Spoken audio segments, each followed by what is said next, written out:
Welcome to Electric Liberty Land, here on the Lions of Liberty podcast, your weekly shot of culture, comedy, and liberty with your host, Brian McWilliams.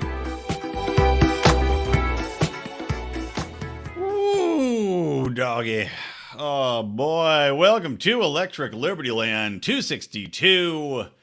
Wherein I will get into Don't Look Up, the movie that has surprisingly, I'm speaking like Sean Connery to start this episode, surprisingly isn't that shitty.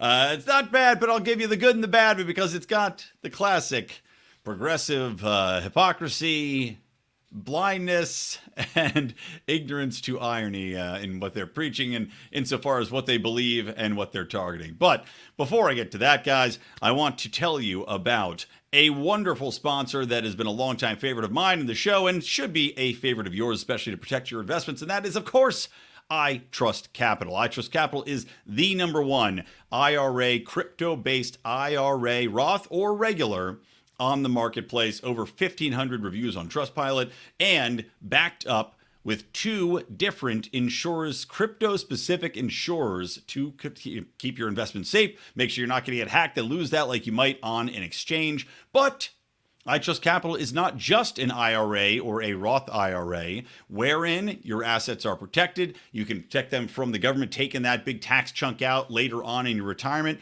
or optionally, you can use iTrustCapital as a trading platform. They've got the lowest transaction fees in the industry. They've got 25 plus cryptos on there. They're adding more every time I look, and they will give you $100 of free Bitcoin when you start up a new account or you port over an account. Because you can not only have an account there, you can bring your existing account over, and on top of it all, you can also trade in gold, trade in silver on that website. So not only you get in crypto, you can also get into those metals. You can get into that, basically whatever you want to hedge against this fiat currency, and God knows what's going to happen with it. So make sure to get on that itrust.capital/lions. Make sure to use that link to take advantage of that $100 free Bitcoin, itrust.capital/lions. Now, it's been a day, folks. It has been a day. I have been up. I've been working. Started early. I've got a lot of clients right now, which is great. A lot of international clients. Good, right? And that's a pitch we like to make to get into the U.S. marketplace, right? We work with a lot of technology, a lot of entertainment, a lot of back-end companies. I just started with a company that does streaming analytics and advertising. We work with a company that one that's in Detroit domestically, but of course they're 3 hours ahead. We work with an AR and virtual reality company in the UK. All this means I got to get up early and I got to get on calls early, right? So apologies, my good morning fuckhead rant. I didn't get to do that today because I went from a call, prepping at 7:30, on the call at 8 o'clock, from one call to another call to another call. Then my kid gets sent home sick from daycare. So straight out of all these calls, exhausted, into taking care of a sick kid who's just a terrorist. So that was fun. And then, to cap it off, right, because I'm recording this at night. Typically, I don't. Oh, look, see, I'm so out of it. My fucking camera's not even on center here. Oh, Brian, what else can go wrong? Oh, I'll tell you. I'll tell you what else can go wrong. On top of it all, we also have the problem wherein I'm bouncing my kid, right? My kid loves to bounce on the big old bouncy ball. It keeps her happy, right? She bounces. We watch TV, and it's like a yoga ball. And I'm bouncing her on a brand new yoga ball, right? The last one went kaplooey. Got a brand new one 2 days ago. Bouncing it. And as you can see, I'm holding this fucking piece of shit yoga ball right next to me. And as you can see, it's not inflated because it just popped, dropping me and my broken ass tailbone straight down on the floor. Me and my sadly girthy 200-pound, 6'3" frame, and I got long legs. I bounce high on this ball. Brand new ball pops, smashing my tailbone into the floor at, I'm going to estimate 355 miles an hour if it was one. So I am in pain, I'm tired, and I'm angry, which I know is how you guys like to get me when I do these shows. So there you go. my previously broken tailbone from falling on it playing pee-wee football, throwing a football in the street. So anyway, let's get into the show proper, guys. Lot to talk about. Like I said, I want to do, and I'm going to be doing more of this stuff. I want to get more back into the cultural side of things. So Don't Look Up came out. This is a movie that is by Adam McKay, who is a liberal dick, right? I mean, let's just be honest. But he's funny. He's had some hits in the past. The films he did with Will Ferrell. I don't know why I went off Adam Sandler. The films he did with Will Ferrell, some of them are genius. Step Brothers, and I think Anchorman was Adam McKay and Will Ferrell. A lot of really smashing films, right? I think the one they did, Talladega Nights, was also McKay and Will Ferrell. Really funny. Then McKay decided he was going to be a serious filmmaker, and he started churning out a bunch of crap that was extra woke. Even the comedies he wrote were pure garbage. They just got too up their own ass with the politics. And as I've said before, when you look to stand-up comedy, when you look to films, when you look to any sort of entertainment, when it gets overtly political, it stops being funny. The Daily Show is a prime example. I don't even know how The Daily Show's on. I don't know who watches it. The ratings have gone down steadily every year, year over year, but somehow it still is getting a few billion people watching it. My mind is boggled, but there's no accounting for people just watching dumb jokes, obvious punchlines, or lack of punchlines. I haven't seen a single joke in a trailer or a preview for The Daily Show in basically as long as Trevor Noah's been on the show. But yet people tune in so they can feel good about themselves, pat themselves on the back, and chuckle at the idiots out there who clearly don't know what they're talking about. Now, I had similar expectations when it came to Don't Look Up. Now, Don't Look Up stars Leonardo DiCaprio. It's got, God, who else is in it? It's got Jonah Hill in it. And he's not quite fat, not quite thin, kind of in between, which is why I like my Jonah Hills. It's got pretty much an all-star cast. I'm blanking on the name of the chick in it. She's the gal who played Mystique in X-Men and some other crap. Heather, Jennifer something. I don't really care. I don't care enough to even look her name up. She also kind of annoys me. So it's got a great cast. And basically the plot of this film, Don't Look Up, is that there's an asteroid coming at Earth that's discovered by Leonardo DiCaprio and this other gal, and they report it to the president, right? They rush it up, it goes through the government offices, and then they get to the president's office and they kind of poo-poo it.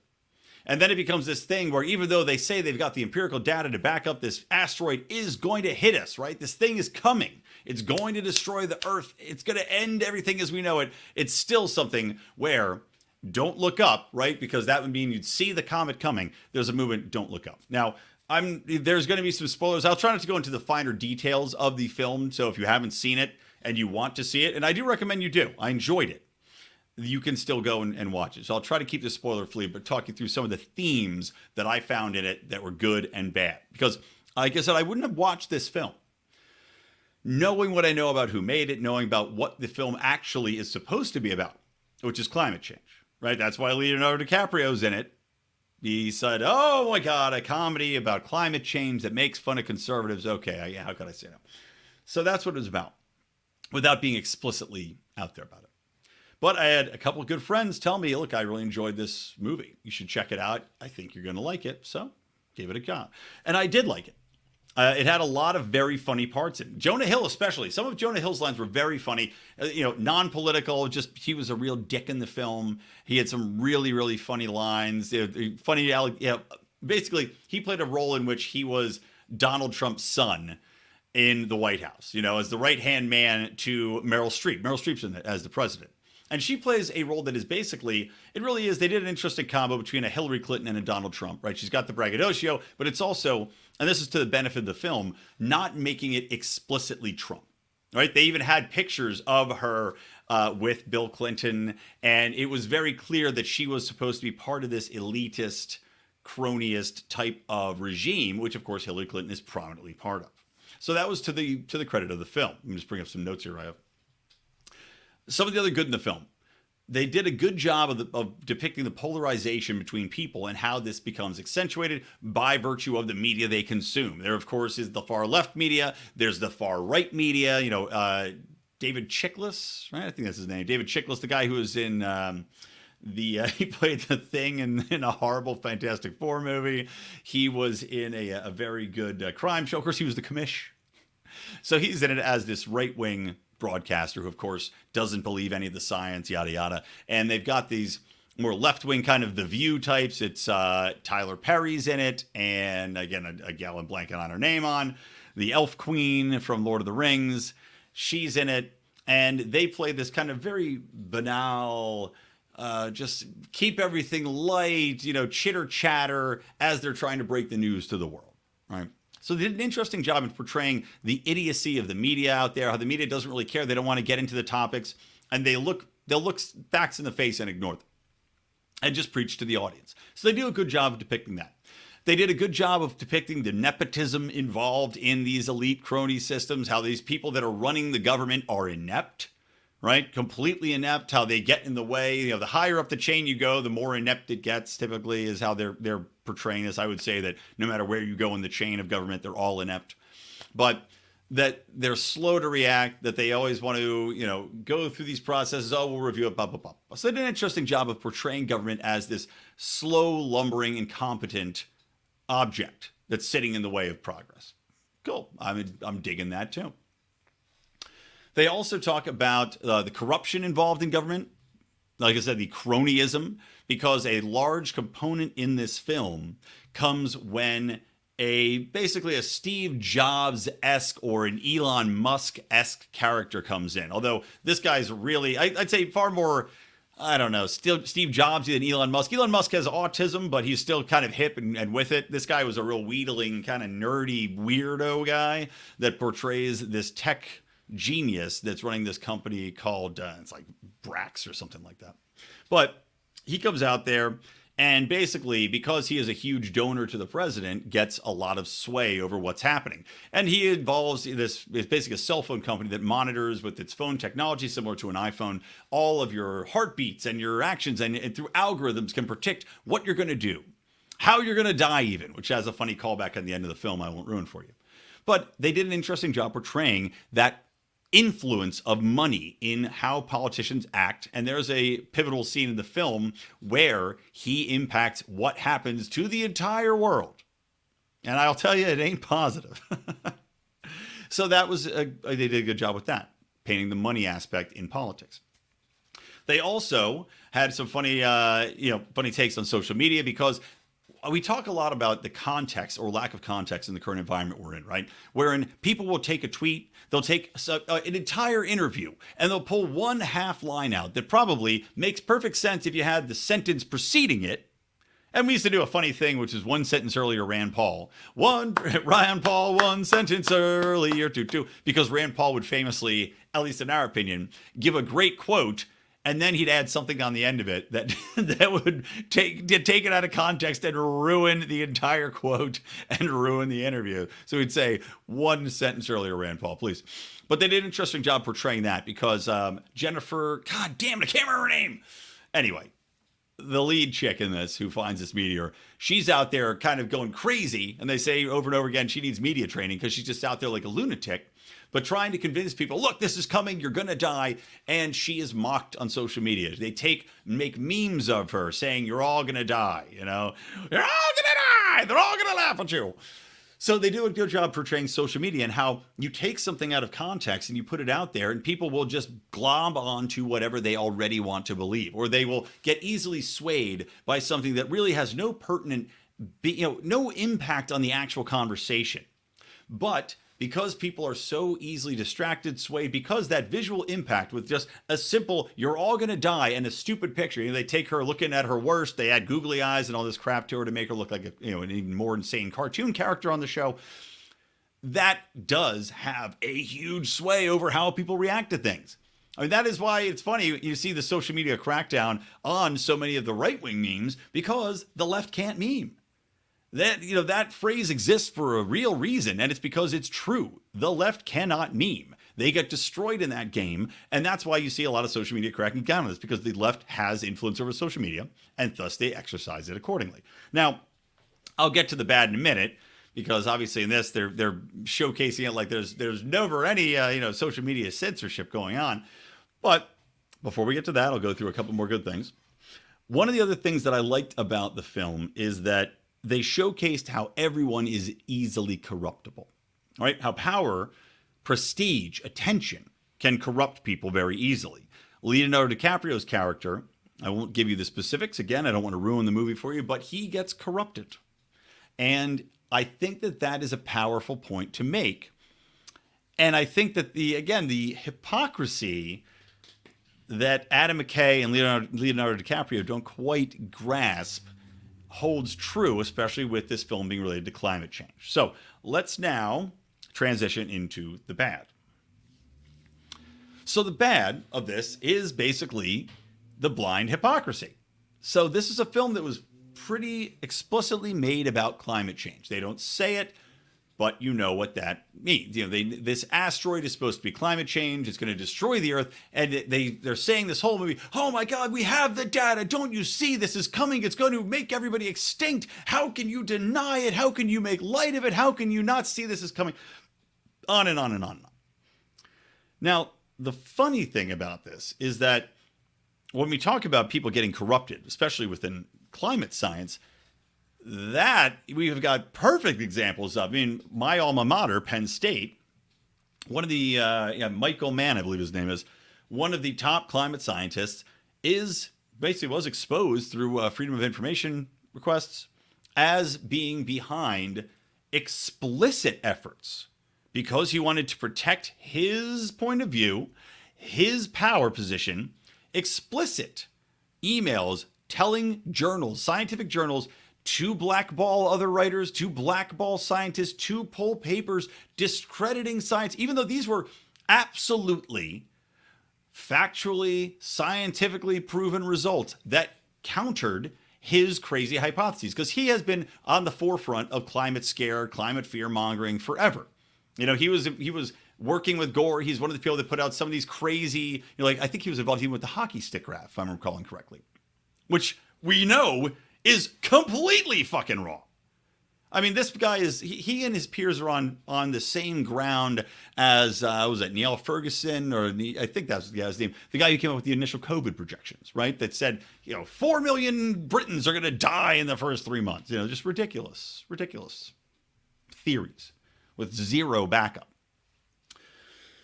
But it shows you just how corruptible it is. And within climate science, we're seeing implicitly how these people, just like Fauci trying to kibosh any other results from doctors or scientists or researchers that might go against what he's spouting, we see within the climate movement the same thing.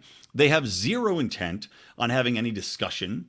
And in this movie, they do the same thing. There's no real debate or discussion about it. There's just proclamations. There's a proclamation from the people that found the asteroid. There's a proclamation from the president saying, okay, yes, this is a thing. And then a proclamation later on saying, no, this isn't, don't worry about it. Don't worry about it. Which is why the don't look up thing comes to bear, right? Don't look up is what the president, Meryl Streep, tells everybody. He says, there's no asteroid to worry about, don't look up, which is their saying, of course, is within regards to climate. Well, if there's, don't research, don't look around, don't look at, but again, with climate, I don't even know what they'd be talking about. Don't look at what? Nothing's changing. Extreme weather events are down. Don't look at what? Human deaths from climate-related incidents, also at all-time historic lows. What are we not supposed to be looking at here? What, the temperature is slightly raising here and there, but then you have other data that shows that the temperature has not been raising. And it's just, again, it doesn't really make sense, this juxtaposition they're trying to do between this comet and climate. But I digress. And look, I'm not somebody that says that the climate is not changing empirically. I just don't know that it's changed to the point where these people want you to believe it, right? The people that say we have 12 years to live and then the climate's going to be ruined and life on Earth is going to end as we know it, instead of talking about how greenhouse gases can actually help to grow, the warming can actually help grow, help forestation, help greening of the planet, help all these different ways. They talk about sea levels rising. The sea levels have been rising every single year without fail. Every time you hear somebody say that the sea levels rose again, they're a fucking moron. The sea levels have been rising since we've been measuring them, since back hundreds of years, typically around a meter a year. So the hypocrisy, though, of talking about this issue and not realizing that while they're talking about climate, they're also making a perfect case in this film when you look at COVID, when you extend the media psychosis, the way in which leadership has dogmatically denied, it basically preached one way forward, one solution, which is vaccination, which is lockdown, which is keeping your kids at home, which is masking up everywhere you go, despite all empirical data science that goes opposite to it. In fact, we look up, like talk about don't look up. When we talk about COVID, don't look around. Don't look around and see that everybody vaccinated and boosted that's been hiding in their house and wearing a mask everywhere has gotten COVID anyway. Don't look around and see that despite this fact, society hasn't broken down. That despite this fact, the morgues aren't overrun, the hospitals aren't overrun, the ICUs aren't overrun. And now that even Fauci has admitted that the data on kids getting sick, or even people getting sick in the hospital and being in the hospital with COVID versus from COVID. So this easily extends into the COVID psychosis that we know people on the left, the progressives, the very people that made this film, you know that they will never admit that they were wrong. And you know these people all cheerlead the vaccines, they cheerlead the masks, they cheerlead the COVID psychosis, they cheerlead keeping kids at home, and they back every union of teachers that doesn't want to go back into the classroom, never mind how safe it is.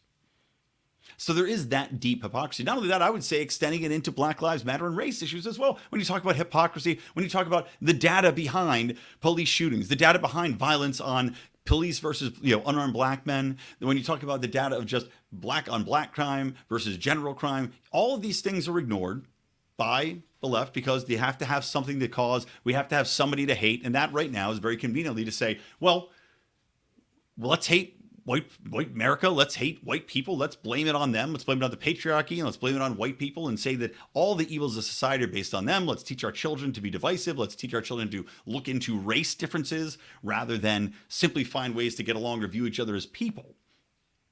And again, this movie, don't look up, if people look up in regards to race, you'll see that you can get along with everybody. You'll see that we don't have many differences at the end of the day. You'll see that everybody's friends with people of all races, creeds, and colors. People have been intermarrying. There's no lynchings going on in the world. There's no systematic racism other than what we would talk about, which is the drug war, which is the welfare state.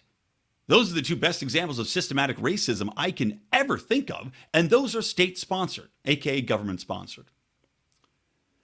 I mean, it's funny when you talk about progressivism, right? Progressivism to me is basically when you think about a horse with blinders on, right? They get their idea in place. So let's say it's climate change. Let's say it's, again, race. Let's say it's the wage gap, which has been debunked a million times over, but you still hear people talking about how men are oppressing women and how women can't make up the difference in wages. This is all bullshit. This is complete nonsense that's been found again and again to be untrue, and yet you keep hearing it.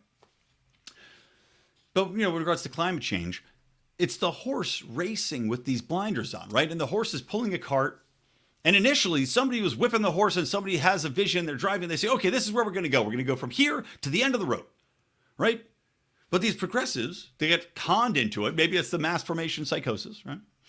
You get these progressives conned into this one worldview.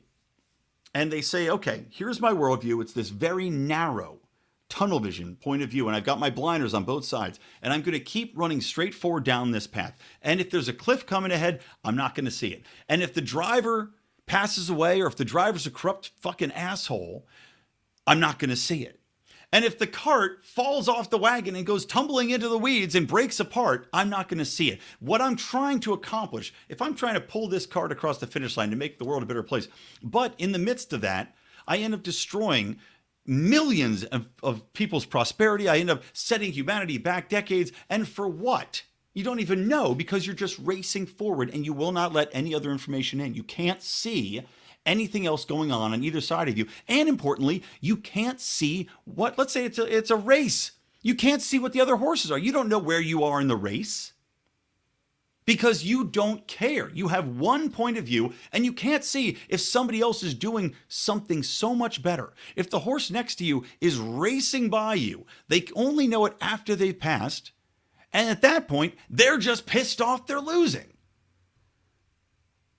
And I think a lot of that really comes to bear, especially when we talk about climate. Now, in this movie, too, one of the things that really pissed me off is that they blame, I said the cronyism, calling out cronyism was a good thing. But they also seem to blame and set the foot on this, what happens to the earth at the feet of capitalism, right? Oh my God, these capitalists and their money, that's all it is. They only care about money, and that's evil. We have to just do things because we have to do things. The government should do things to take advantage of us, even though, as they said, they're pointing out how corrupt and inept government is, but at the same time, they're shitting all over capitalism. They're shitting all over private industries that are coming up with the most innovative ways of doing everything, that are on the forefront of everything. There's nothing that government creates that is on the forefront of anything. Nothing. The only thing you could possibly argue would be NASA. And even that, I'd say, well, it came out of wartime because these discoveries were made not even by NASA, but by other people, and then adapted and utilized and altered. I mean, everything now, the capabilities that we have to battle, even when we talk about climate change, the best technologies we have to combat climate change, the best measures that have been put into place, the evolution of our power, the evolution of our consumption, the evolution of our recycling, the evolution of everything is based upon private industries and capitalism, not from government, not from think tanks, not from stooges sitting in basement bunkers like the Soviets had, from private industry. But these people don't seem to want to acknowledge that. And they don't seem to want to acknowledge whenever something goes wrong, whenever the data points change, they can't see it. They will not acknowledge it. They simply will run straight ahead as fast as possible. Now, one other thing I wanted to talk about here, the negative, is that the hypocrisy really is, it weighs on me when watching this film. Because, and again, I'm trying to do this without giving away the ending, but it just is one of those things where they do a poor job in the film of presenting a counter argument. Like I said, there's no debate, there's proclamations, but they don't ever showcase two sides coming together and actually having a discussion, a real discussion. And I thought that was interesting. Now, maybe that's because Adam McKay is intentionally doing that to make social commentary on how divided the country has become. And I think that the film does a good job about that, right? Of portraying the two sides. And one is very distinctly Trump side. One is very distinctly progressive side, right? But there's no progressive firebrand in it. There's no, thank God there's no Kamala Harris character. But they do a good job of saying, these are divided sides. It's very polarized. But I couldn't help noticing that there was no scene in which anyone simply sits down and talks about why they believe what they believe, the differences. And that's something I would have liked to have seen. If they're trying to make this movie, I know it's a comedy and it's showcasing, it's holding up the mirror to showcase how ugly things have gotten. But they also have, a family plays a part in it, and there's of course bringing of people together during some segments of this film. I would have liked to seen them bring together people that don't agree, to have them actually have a discussion, people that are mutual acquaintances that can actually sit down and have a chat and not just ignore each other, not just unfriend each other. But maybe that's one of the problems when it comes to, again, progressivism. And I find that people on the conservative side are much more open to having discussions like this. Whereas people on the progressive side of things simply will say, you are ignorant, you are angry and a racist and a buffoon and a clown, and you only watch Fox News no matter what. They don't know what you watch. They don't even know what you think because they're not willing to listen. And that's a component I think was missing from this film. I would have liked to see. But that being said, guys, I know I was raging on about it. I did enjoy the film. I do think it's a good because, like I said, even if they don't know it, this film showcases everything we are talking about as far as people being stupid, having blinders on, people not acknowledging different facts, people getting in their lane and staying in that lane no matter what changes in the world. And people watching this film will probably think, because of the way it's released, because it's coming out now, they should have waited until COVID was over. But people watching this film now are going to be thinking much more about COVID and how fucked this situation is with COVID than they are about climate. And that's a good thing. So check it out. I think you're going to enjoy it. Yeah, go for it. While we're talking about things you're going to enjoy, guys, highly recommend that you check out our Patreon, where you could have seen the Dave Smith Mike Cohen debate. You could have watched Del Bigtree and Mark. That just while I'm recording, it was actually earlier today, but I was with a sick baby. You can see all of our interviews, all of our roundtables going out live on our YouTube page, which keeps getting knocked down, but we've got locals. So we put those videos up there. We've got Facebook. We live stream to Facebook so you can watch it there and interact in our private group, the Lions of Liberty Pride. So check that out, patreon.com/Lions of Liberty or lionsofliberty.locals. Of course, you get my morning rants every morning, except when my baby's sick mornings. So you get my morning rants, you get our conspiracy corners. We're getting the gang back together to do our Legion of Liberty Doom, which is me, Remzo Martinez, Howie Snowden, Dan Smots, and John Odermatt. We get together and doom it up, baby. So make sure to check that out, guys. I guarantee it's the most fun you'll ever have, spending $5 or more, because we got different tiers, and you get a lot more for a lot. Your different tiers, you get T-shirts, you get to produce a show, you get to have an advertisement on the show even. So check that out, guys. There's a lot of different options for you. And it's a fuck of a lot of fun, and you will get more content you will ever believe from such a wonderful investment. Okay. Also, you know what I'm talking about? Also, guys, check out the Boring Podcast. I haven't mentioned this in a while, but go check it out. BOHRING, me, Rico, Howie, and Odie. Pure comedy. Well, not pure. As we've gotten a little bit away from reality TV, we've gotten a little bit more into political talk, but it's hilarious. It is absolutely unfiltered. It is absolute comedy at its best. It is a bunch of schlubs being the biggest scumbags they can be, and I think you're going to love it. So check that out too. The Boring, BOHRING podcast. Go check that out anywhere. Your iTunes, your Apples, your, Androids, your podcatchers, whatever else. Okay, so let's move on to some other topics here. One thing I want to talk about, which I thought was absolutely ridiculous, was Sweden, which has seen something like a 500% increase. Actually, hold on. I got my article up right here. So there was in Sweden something like, their average murders a year, their shootings was something like 50. And now so there were 25 shootings in 2015. Last year, there were 342 shootings. Now, as you might have remembered from me talking about Sweden in the past, Sweden had a mass immigration push. They brought in a ton of refugees. They settled them in there. Now, this is something I might get into a little bit with, I might actually talk to Callum Nicholson and Matt Kibbe about this, because I'm going to have them on my show. If you guys heard, I was on Kibbe on Liberty. Really fun conversation. If you missed that, please go back and listen to that show we did, just kind of chatting about different things going on when trying to recreate a conversation we had in Austria at the Austrian Economics Conference, which was a blast. So check that out. It's a fun show, but I'm going to have those guys back on. But I remember we were talking a little bit about just how ridiculous it is to expect people to get along peaceably. And this is a different aspect to the immigration conversation or debate overall from a libertarian perspective, right? So we're talking about more forced immigration, not organic, not even open borders immigration, but where you're taking a huge segment of people and just plopping them down in the country and going, okay, adapt, right? Or as more often than not happens, they don't adapt. And they're not, frankly, that happy about being there because they didn't necessarily choose to be there.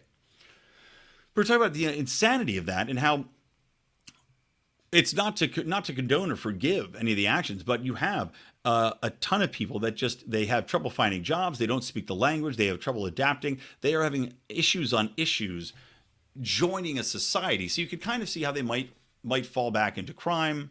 I can't see how they fall into rape, but that's a lot of what's happening in Sweden is an unbelievable increase in rapes. Unbelievable increase in rapes. Like a sickening increase of rapes and violence against women. But on top of that, you're seeing shootings. You're seeing gangs form from what I think is a lot of, I'm not sure exactly, basically a lot of Middle Eastern countries and some African countries were put into Sweden. So those people have, like I said, whether out of organized crime mentality or out of desperation, I'm sure some of them are adapting and doing all right. But just statistically speaking, a huge rise in crime, huge rise in gang violence, huge rise in shootings and violence and rapes. What's very funny about that, I know you're like, Brian, where's the humor? By the way, I just did a comedy show at our buddy Adam's apartment, and I'm going to post that in my Patreon feed. So you'll hear that comedy set. I didn't get around to it today, but it's coming. Anyway, the funny part of this is that Sweden, much as, remember the 80s and the 90s, actually, I guess it was the 90s, with the fear of gangster rap and how it was turning everybody violent, and oh my God, it's going to turn our children into gangbangers in the suburbs and all this nonsense that never happened. Warning labels and CDs, and you couldn't buy the music, and Nancy Reagan on TV and all this other stuff. Sweden now is following suit because some 19-year-old white rapper, Islan, I think his name was EILAN, Islan or something like that. Some 19-year-old white rapper got shot. And so, instead of saying, oh, you know what, all of these shootings are a result of the mass immigration of people that we know virtually nothing about into our society without any sort of training, adaptation, work skills, programs, plop them down here and expect them just to be perfect Swedes in a country that is, by the way, 100% basically not monogamous. What's the word I'm thinking for? Mono whatever. Maybe not monogamous. I can't think of the name of it right now. Again, tired from being up all day. But a monoculture, right? Everybody's white, everybody's Swedish, everybody has the same religion for the most part, everybody has the same traditions and cultures, and then plop, here you go, brand new segment of people in here. Good luck, have fun. It can't be that, right? It can't be that you imported all these people that are poor and desperate and don't really know what the fuck to do in this culture, and now are going a route of violence and have a culture that's completely, by the way, the opposite of your culture. That can't be it. No, it's gangster rap. They are officially trying to spin it as though gangster rap is the plague that is overtaking Sweden. And that is why so many Swedes are getting shot. That's why our 19-year-old white Swedes are getting shot. And that's why there's so many rapes and so many others. It is the classic stupid, let's just find something/anything to blame. And I guess in Sweden, conveniently, because of the gangs that have sprung up from these newly introduced population segments, right? Some of whom either have their own rap or have been introduced to American rap or British rap, wherever it might be. I guess the Swedes didn't have any real rap culture. And the Nords, in fact, have a death metal culture, which is also kind of funny. But I guess, if it's dark 14, 18 hours out of the day, you get depressed, you want to bang out to some death metal. But apparently this is the convenient boogeyman that they could point to because gangster rap wasn't really around. It wasn't really a thing until now. So good job, Swedes. Way to tackle that head on. Good job, government. Way to get ahead of that. Way to make sure that you're not to blame, but let's blame other cultures. Let's blame black people from other cultures instead of the domestic problems that you yourselves have caused. Absolutely sparkling. Sparkles and snaps, everybody. Sparkles and snaps. All right, what's next? I'll move on here. Let's talk a little bit about, just real quick. So, January 6th happened right between my shows. I won't go into too many details about it other than to say the bloviation from idiots like Kamala Harris, like any of these real Dems, about the threat to democracy and all this. Oh my God, it's on par with 9/11. Kamala Harris, where you'll remember where you were on 9/11 and when Pearl Harbor happened and on January 6th. No, I won't. I don't remember where I was January 6th at all. I couldn't tell you because you know what? It doesn't matter. The only reason January 6th, the only possible way in which you could twist what happened on January 6th, which was a bunch of idiots doing something stupid, and maybe you could say that Trump goaded them on to get them there in the first place. I don't think anything in his speech, because they went in before his speech, and I would say at the urging of federal agents. The only thing, you could say he goaded them, I guess, to get them in that frenzied state that they were convinced the election was stolen. If that's true, if they were convinced the election was stolen, I would say they were trying to protect democracy by doing what they did, which, by the way, no arms were pulled. No shots were fired by any of these people in there. No firearms were bared. I guess maybe somebody used mace at some point, a bear mace at some point, right? There was a cop got trampled. I don't feel good that these things happen, but to portray it as though these people had any real attempt at taking over, having a coup be successful is ridiculous. Ridiculous. And also, by the way, the cop who shot Ashley Babbitt, unarmed Ashley Babbitt, doesn't seem like she was doing anything in particular apart from any other part of the crowd. Well, the cop shot her in the head. Dismissed. No problem. No worries. Don't worry about it, guys. We're not even going to look into it. Cool.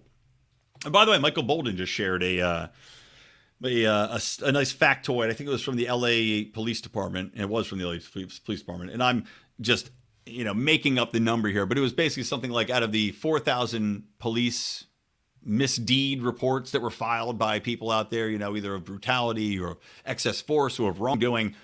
Do you know how many the Los Angeles Police Department reviewed and said were valid? Zippo. None. Absolutely zero. Isn't that great? The LA Police Department really took all of that marching and protesting, right? The Black Lives Matter movement. Let's hold cops accountable, fund the police. They took that to heart, and they really decided they're going to look inwards and find out what they were doing that could make their policing better. Thank God, billions of dollars of damage were done. Thank God they burned down half the stores in fucking Santa Monica. Thank God they were beating people up in various parts of the city. They were business owners. Thank God that they were burning cars and trashing private businesses and small businesses and looting and rioting. And that our piece of shit DA, Gascon, let all these Antifa and Black Lives Matter rioters go. Thank God, because they proved a point, right? They made a message very clear to the LA Police Department that they would not let this stand. No more misdeeds. No more police brutality. No more absolute police authoritarianism and crushing the man underfoot, right? Especially the black man. Well, apparently, of the 4,000 reports that were filed by people, by consumers, by people of all races, colors, and creed in this fair city, apparently fucking zero of them were found to be credible by the LA Police Department. So good job, guys. Good job out there. Good job with the marching. Good job with the Black Lives Matter guys. Really made a great impact. Well done. Thanks for burning all those buildings down. Thanks for ruining people's lives. Big impact. Well done. Got off track. All right, getting back to it. Long story short, if you think that January 6th was anything comparable to 9/11, you are fundamentally removed from reality. You don't exist in the same plane. Your brain is unreachable. You are in a pit of stupidity so deep that no amount of digging, no ladders, no ropes, no elevators even can get you out of that pit. You're done. Live with the Morlocks underground. You are a mole person. That's it. January 6th was a blip, best forgotten. The only threat to democracy it posed was to give the government the power to go after quote-unquote extremists, to monitor everything that we're doing, to try to track us, which of course the vaccines and the vaccine passports is a good way to do that, to give government more authority through the NDAA and other Patriot Act-like bills, to give Joe Biden his plan to use social media companies to monitor Americans and what we say and what we do and where we go, because everybody shares everything now. That's the threat to democracy.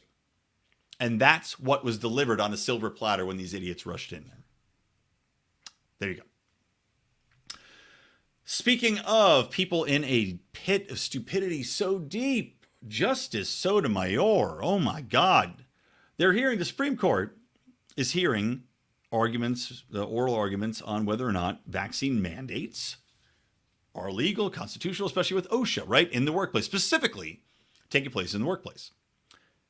Now, in the midst of these arguments, right, these verbal or oral arguments, Justice Sotomayor, who has gone out there saying she's a wise Latina, right? That was her big selling point. Wise Latina, which you'd think a wise Latina would be listening to people, would actually know what the fuck she was talking about, would actually have some semblance of data points or science to fall back on, would actually watch news or have some people that would give her a briefing document before she went into a decision-making process that could impact the lives of millions of Americans.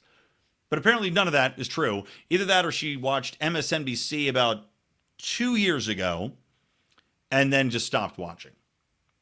Because she said that right now, there's about 100,000 kids in hospitals because of COVID.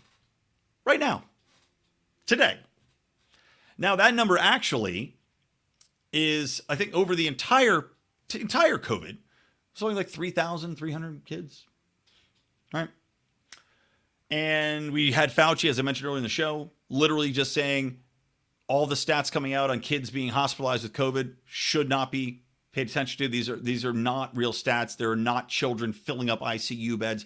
And as I mentioned, the kids that are going in there, I assure you, are going in because their parents bring them in and they're there and they're out. They're out in a day.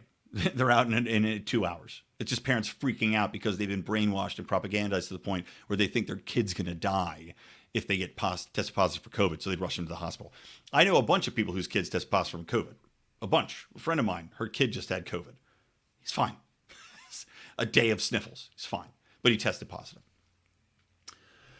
So she's out there.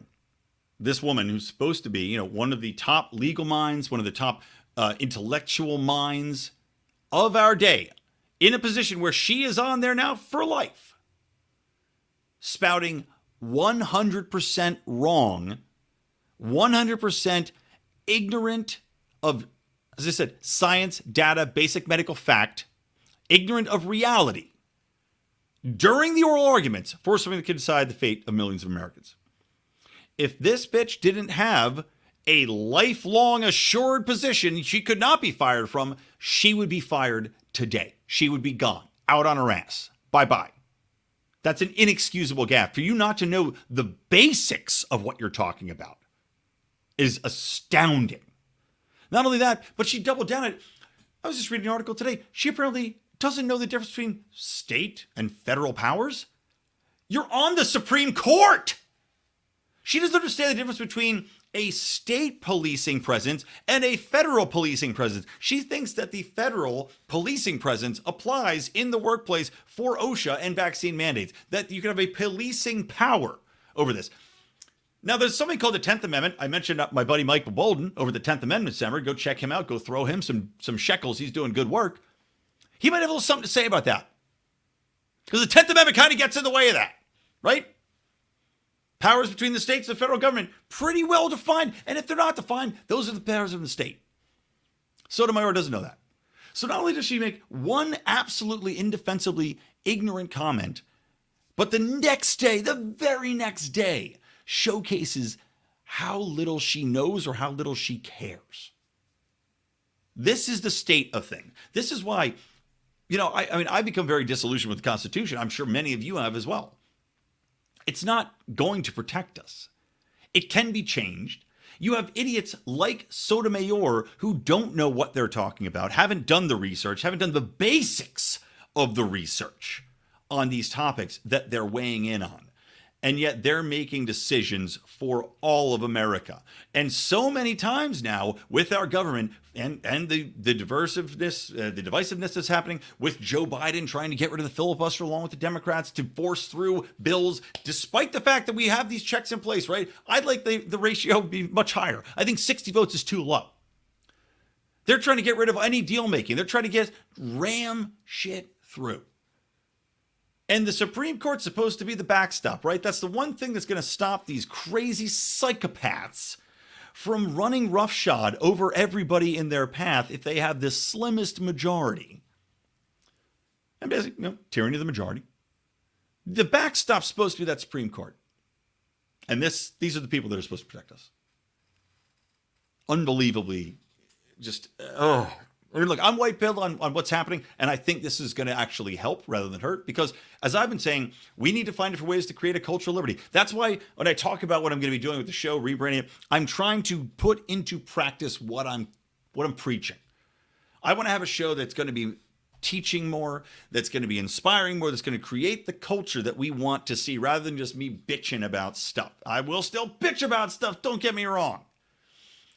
But I want to talk about impacting culture, creating culture, and pointing out how we can discuss things and tweak things and turn things to try to make them for the better. Because when you see stuff like this, you can't have any faith in government to save us. You can't have faith in the Supreme Court to save us. That much is clear.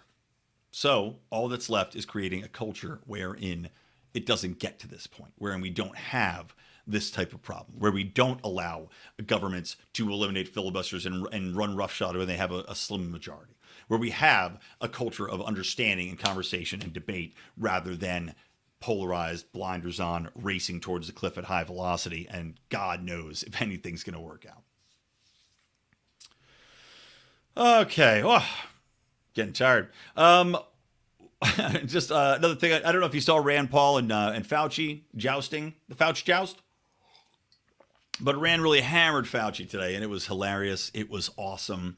Rand exposes him for the hack he is. And, of course, Fauci and Rand adequately put forth, and damn, I don't know, my Rand pluses and minuses stings queued up.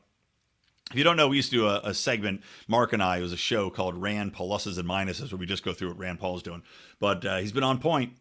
He's been jousting with Fauci, and basically said, look, Fauci, all you do, anytime I criticize you, you never answer any of the actual questions. You never answer any of the data points. You never answer or even debate what I'm bringing up. All you do is turn it and attack the other way, which is what he does every time. Anytime Rand criticizes him, Fauci goes, why are you making this you're making this an attack on me, on science? I'm doing like a Bernie Sanders Fauci. This is an attack on me and it's an attack on science. You're trying to get me killed, Rand. And he holds up a hashtag Fire Fauci picture from Rand Paul's website.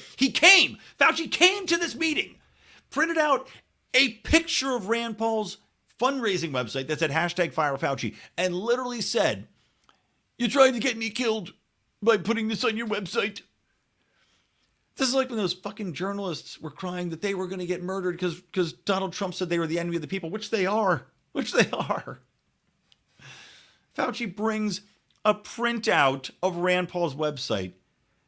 Does that sound like a man who wants to get into the scientific merits of his failed policies? Does that sound like a man that wants to in any way talk about the policies that he has in place? Obviously not. Another thing, by the way, Rand Paul did, he introduced the FDA Modernization Act. This is great. Basically, what he wants to do is eliminate the need, like for FDA, like I work with a lot of pharma companies, and they have to go through an unbelievable process, right? You guys probably know this out there, but they have to go through an unbelievable process of testing, clinical trials on, first you go through these clinical trials, then you go to animal trials, then you go to human trials.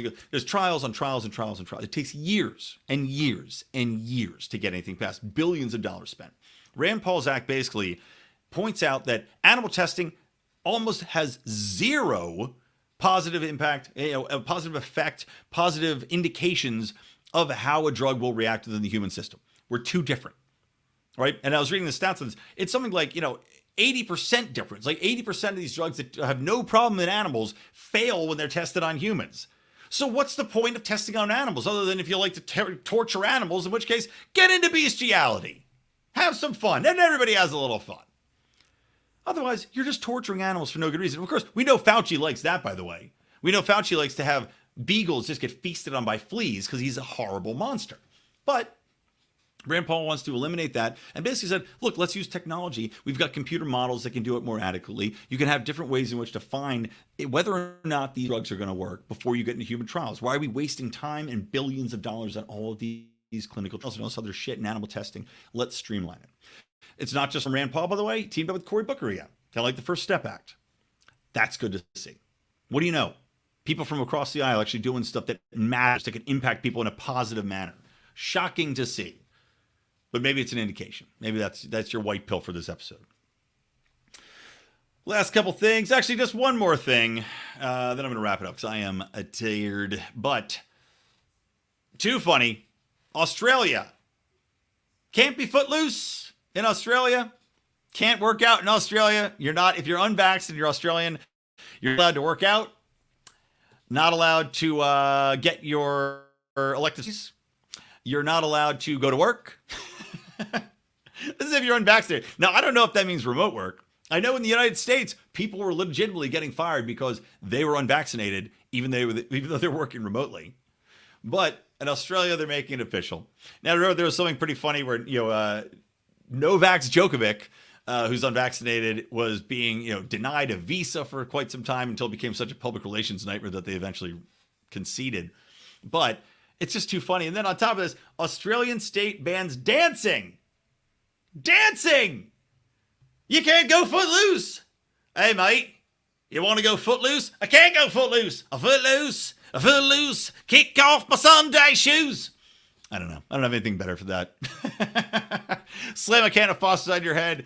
kick off your shoes, throw a shrimp on the Barbie, and then invite Kevin Bacon over to, I don't know, fight a crocodile, punch a kangaroo in the face, get in his pouch, see if it feels like a vagina, whatever it might float your boat. I don't know, guys. That's going to do it for the show. Check out Burnin' Daylight, Burnin', Burnin' Daylight with our pal Matt McKinley. Otherwise, guys, check out our Patreon, subscribe, rate the show, and go jump on the new Electric Liberty Land solo feed. I am going to be putting out one of my classic episodes, a great interview with, if you haven't heard of him, with, kind of playing his name too, CJ. Oh, my brain's melted. It's gone. Fuck it. I'm done this episode. I'm too fucking tired. Whatever. You'll find out when it's up there. Just go fucking subscribe to the goddamn feed, please, and give it a review. Like I said, there's going to be some older episodes. I'm going to re-put those back out there, and I'm going to be putting out some bonus content for you on that feed as well, some extra stuff as it pops into the old Gordy Gord here. So enjoy it. From me, Brian McWilliams, from the Lions of Liberty, and from Electric Liberty Land. Always stay plugged in to Liberty.